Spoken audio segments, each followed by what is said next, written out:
Kaip įvyksta kovinio pistoleto šūvis, tai jūs spaudžiat nuleistuką. Čia yra nuleistukas, čia yra gaidukas. Kai spaudžiat nuleistuką, gaidukas laužęs atgal ir pasiekus tam tikrą vietą jis atsipalaiduoja ir pasileidžia atgal ir trenkia.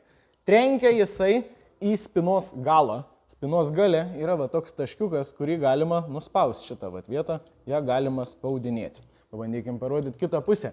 Kai jūs spaudinėjat šitą vietą, kaip čia, tikiuosi, kad matysis, ten viduj išlenda tokia adatėlė. Tikiuosi, kad matos biški. Išlenda adatėlė ir ta adatėlė yra labai puikiai sulygiuota su vamzdžiu ir jūsų vamzdį yra šovinys.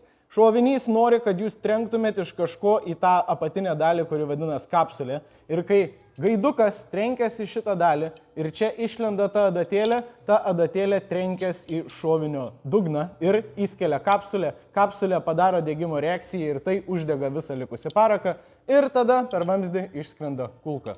Ir toks yra veikimo principas tokio stiliaus kovinių pistoletų. Naudoti ir nenaudoti ginklai Getbackse. Ate.